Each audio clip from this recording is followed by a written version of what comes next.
Welcome to City Cinematheque, where the art and pleasure of the movies are the subject of serious discussion. I'm your host, Jerry Carlson, and I teach film studies at the City College of the City University of New York. Today, it's our pleasure to present the 1930 classic from Germany, The Blue Angel, starring Marlene Dietrich and directed by Josef von Sternberg.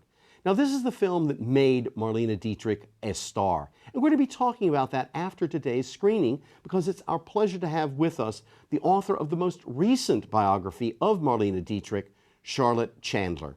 So now, take this opportunity to look at one of the great classics of European cinema of the first part of the century, The Blue Angel.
Welcome back to City Cinematheque, and welcome back from this very, very interesting world created by Josef von Sternberg that made Marlene Dietrich a star in The Blue Angel. And that actually is part of our subject today, Marlene Dietrich, because we have with us the author of the most recent biography of Marlene Dietrich, a frequent visitor here, I'm very happy to say, on City Cinematheque, Charlotte Chandler. Now, a number of our viewers who are also avid readers know that this is hardly Charlotte's first biography. Indeed, she's a distinguished biographer with a long list of biographies. This all began with Hello, I Must Be Going, her conversation with Groucho Marx, and includes, among many others, her book on Fellini, I, Fellini, Nobody's Perfect, with Billy Wilder, It's Only a Movie, Alfred Hitchcock, and most recently, after several biographies of leading Hollywood female stars, her most recent book, Save, Marlene Dietrich, on Katharine Hepburn. Welcome back, Charlotte. Thank you very much. I'm so glad to be here. Right. I meet so many of your viewers in the street, in the grocery store, wherever I go, and they say that they saw me on your show. Oh, great. Well, that's absolutely terrific. Let me start with a question about how you saw someone, and that is how you first met and saw Marlene Dietrich. Because one of the features of your biographies is that they've all been based upon deep conversations that you've had with your subjects, and then frequently with their intimate circle of friends and co-professionals. So how did this get started with Marlene Dietrich, and when did it get started? It began because I knew Mary Meerson, who was the second person at the Cinémathèque Française. And she'd been a great friend of Marlene Dietrich, and she was also a great beauty in her moment, and Russian. And she was an artist model, very, very thin. And when I knew her, she was not thin at all. She wore caftans, and the caftans were like tight-fitting dresses. Okay. And she'd given up the struggle totally because she made a decision that she would have to never eat to be so thin, or she would give up and then she would enjoy life. So she gave up, and then even if she changed her mind, I don't think it was reversible. Right. And Marlene Dietrich was fascinated by the way Mary Meerson was able to give up the public persona. Ah. And they were very devoted friends, and she trusted her. And she knew about Mary Meerson's devotion to preserving great films.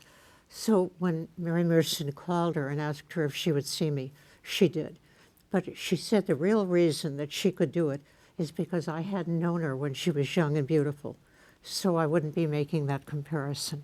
Oh, and now when was this? What was this in the 70s when you were meeting? You know, it was about 77 when. Okay, and this was all taking place because Marlene Dietrich was then residing in Paris. Yes, in the apartment that she lived in for decades. And after seeing me, not too long afterwards, she did a piece of a film called The Gigolo. And besides doing the film, she occasionally saw somebody, but gradually she retired from ever seeing anyone and used the telephone. Right. And she stayed in the apartment and didn't go out at all. And in fact, the last time that I saw her, she said to me, "I'm going out this afternoon in Paris to see Paris, which I love." And I said, "Oh, you know, I could take the walk with you." And she said, "Oh, no, I don't leave the apartment. I visit it in my head." Oh, that's absolutely fascinating. And this should say, this is not, you know, this was the way she conducted her entire life with many, many friends at this stage of her life. Yes. Many years ago, I had the privilege of doing just one interview with Billy Wilder for a documentary, and he spoke actually of that frustration that she was a much beloved person in his life, and that you know, he and his wife would go to Europe almost every year, and he would call. Wife, that's the word that kills it. Okay, so if it's Billy and his wife, she would not receive. She probably wouldn't have seen him when it really came the moment, because the moments of preparing, the nervousness, she didn't want people to make the comparison. But especially his wife coming to see her. She'd known Audrey, and during the years when she was in Hollywood, she used to deliver soup, mushroom soup especially, to their house. And she would deliver a pot with enough soup for one person, not two. And Audrey realized that she wasn't the one person. So Billy offered to split it with her. And she said, no, I don't care that much about the soup, and you love it so much. So Billy went to Marlene and he said, "Audrey isn't going to like this. Could you do enough for two?" And she didn't answer. She kept bringing the soup, but she never brought enough for two. Never brought enough for two. So this, now what we're talking about is the behavior of a woman who was had a remarkable career, but who became a star with the film that our audience has seen today, and in one way or another lived with being a star for 40 some odd years. Yes. Beyond that, let's just take a moment to have you help us reconstruct who Marlene Dietrich was when she's selected for the Blue Angel. First of all, what was her childhood like? Her childhood was, she said, a very happy and interesting one, although it sounded kind of hard to me. Her father died when she was about 6, and he represented the Prussian military. He'd been a decorated war hero, and he also was in the Prussian police force, and everything was very strict, and her mother was very strict. She believed in obedience and modesty and all of that. But for Marlene, it was a happy childhood, she said. She had a sister 1 year older, Liesel. And Liesel loved school, Marlene didn't. But they were very close as little girls. And so Marlene grew up loving France and having studied French. Okay. Her sister was very anxious to please, and she became a teacher. And when I saw Marlene Dietrich, actually, she showed me a picture where someone had been cut out of the picture using what looked like a cuticle scissors, right. And it was all rough and jagged, and there was a little piece of a hand and a bit of a dress. And I said, "Who was that?" She said, "Oh, no one." And then later she said she thought it was time she could tell. She'd been denying that she had a sister, and then she felt that she could finally say she had one. And she said the reason wasn't because she didn't love her sister, but because she did love her. During the time when Marlene Dietrich left Germany, became an American citizen, right. Entertained the troops, and totally hated the Nazis, she felt that her sister, who was left behind with her husband, might be punished. So she thought it was better to say she didn't have a sister. Oh, as protection as sad to say, given many of the political turns of the 20th century, many people had to deny families to protect their And family actually, she worried a lot about her mother. Right. And her mother, when she did finally see her at the end of World War II, she was able to see her mother once before she died. And her mother said that she not only forgave her, but she approved of what she did. And her mother said it was hard during World War II, that she was followed, she was questioned.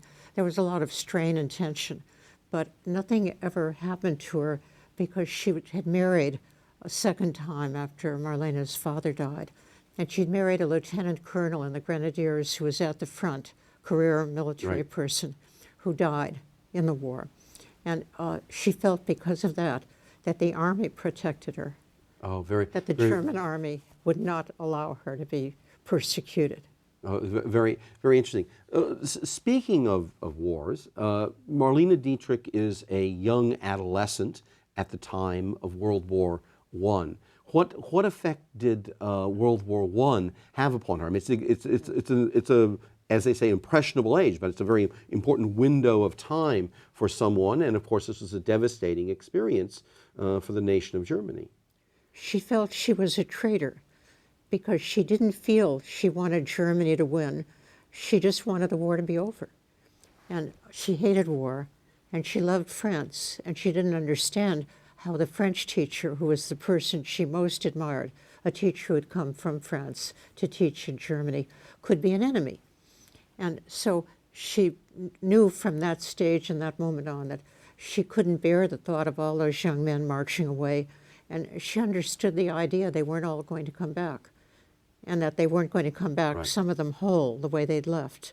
And so she was always very anti-war and felt that it was a terrible thing. And she knew that a German child at that time was supposed to think the war was wonderful and have enthusiasm, as indeed the soldiers did, the young soldiers marching away in World War I, many of whom didn't come back. Of course, of course. And so, what effect, if any, did this have upon the fact that she soon emerges as a late adolescent and a young woman as an actress and as a singer? How does she become that?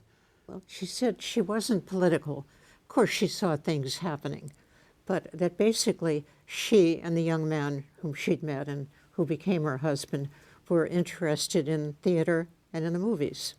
And she tried hard. She wasn't immediately recognized as a great talent or a great beauty or great anything, but she tried. She tried out for Max Reinhardt's theater, and she got not the first-rate theater and plays, but the second one, second grade. And she continued to make movies even though she got bad reviews. Her mother said the important thing for a lady was not to be noticed. And her mantra was the absolute opposite. She said she wanted to be noticed and that it didn't matter if she got bad reviews, just so they noticed her. And she was in quite a lot of movies and the theater. And in later years, when the press would ask her in Germany about her career and her movies, her German movies, she would say, "I didn't make any." And she denied it, even though she had almost 10 years of German movies. And so Madame Meerson, talking with me and other people, said the reason was because she wanted to skip those 10 years and be 10 years younger. And she wanted to begin her career with the Blue Angel. But she said to me that wasn't true because she had a daughter, and the daughter was growing up in public view, and there was no way to deny her age. Right. So that really the reason she said she had no career in German movies was because she said she didn't make any good ones. She didn't like them. And so that gets us to the Blue Angel. And so Almost. yeah. So how in her what was her experience of the film? That is, of being selected for the film, of meeting Josef von Sternberg, who's going to be the most important influence upon her artistic life, and working, in this first-class German production that, to not perhaps to everyone's surprise, but certainly to the surprise of the public, made a star. Yes. A star was really born. Absolutely. And the phrase works this time. She met Josef von Sternberg only when she went to do a screen test. But he met her the night before. He went to the theater because he liked to go to the theater, but he was really thinking about the Blue Angel. And he was thinking that he needed actresses, actors who could also speak English, because he had great hopes for an English version. And he heard Marlene Dietrich in a play, which was called The Two Bow Ties. And she had a line in English to the effect of 3, 3, and 3 cheers for the gentleman who drew the winning number. And he liked her English, he liked her legs.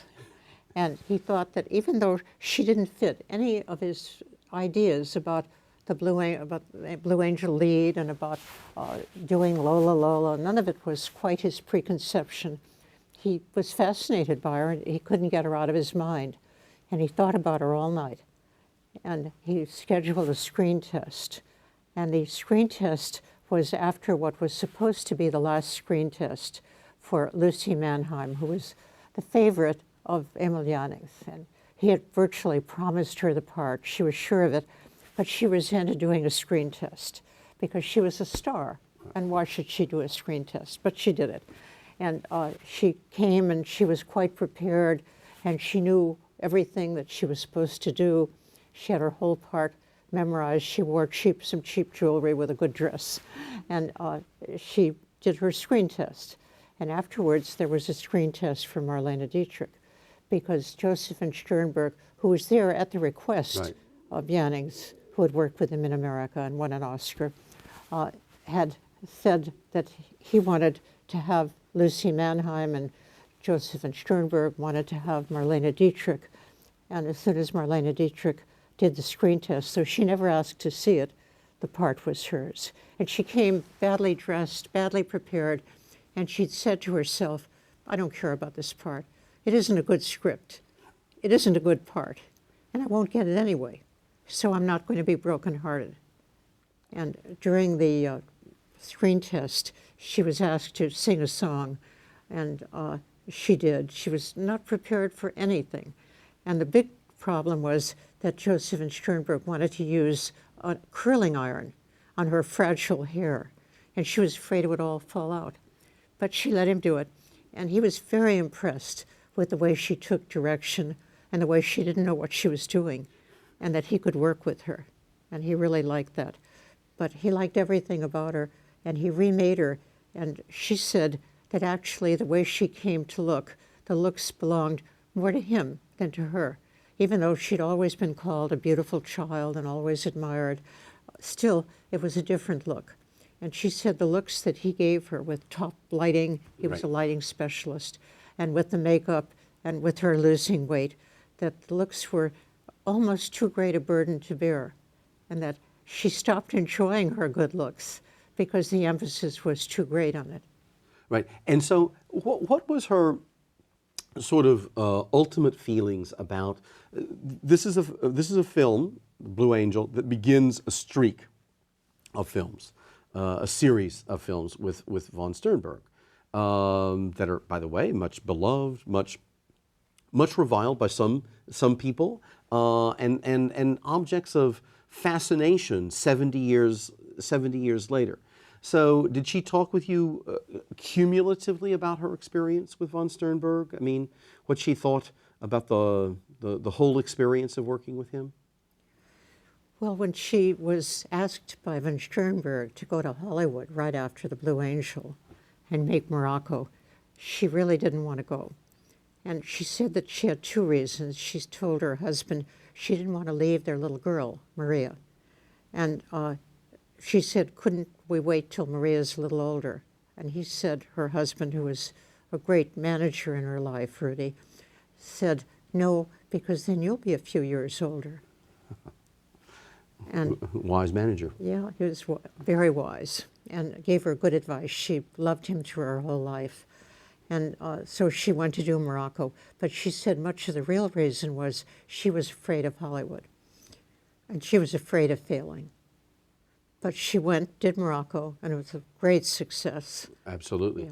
And it came out, as I understand it, in the United States the same year as Blue Angel. So Blue Angel had premiered in Europe She went to the United States, made Morocco, but the releases in the United States were in closer proximity. So in a certain sense, she had that, the good fortune of a double whammy, as we would say. And there was also an English version, which was released. But of Blue Angel. Nobody could understand the German actor speaking the English, and it was a total failure. And it wasn't what von Sternberg thought it would be. He had great hopes for that version. He wanted to show Hollywood, because even though he had a good career and he'd made films, he was really happy to be back in Germany.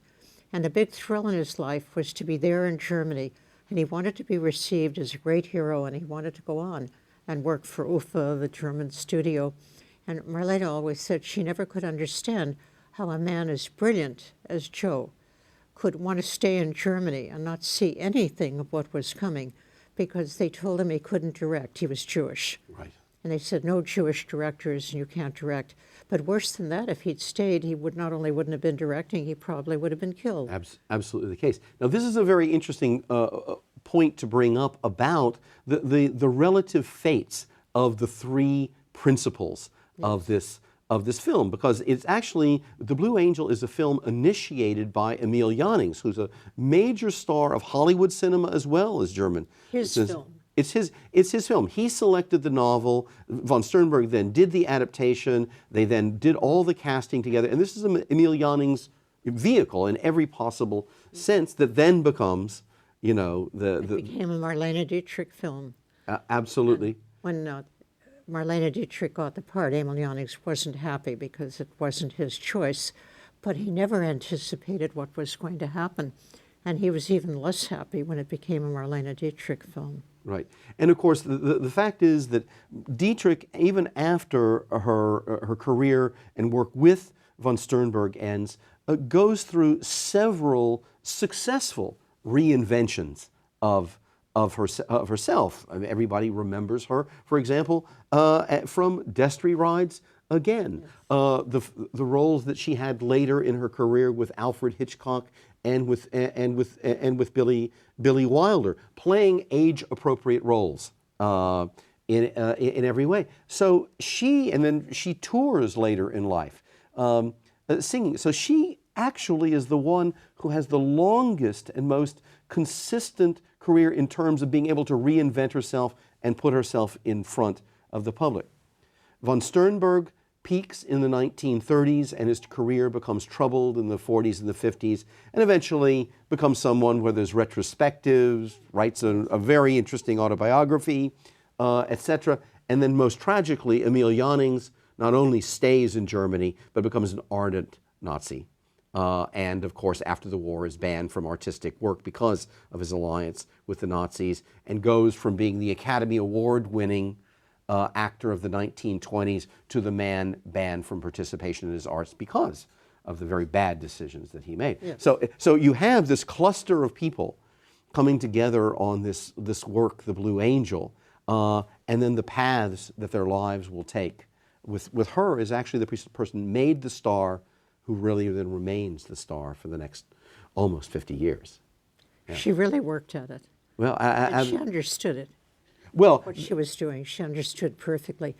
And she cared so much about the image of herself as a star that she was willing to stay for a decade more without seeing people in her apartment in Paris.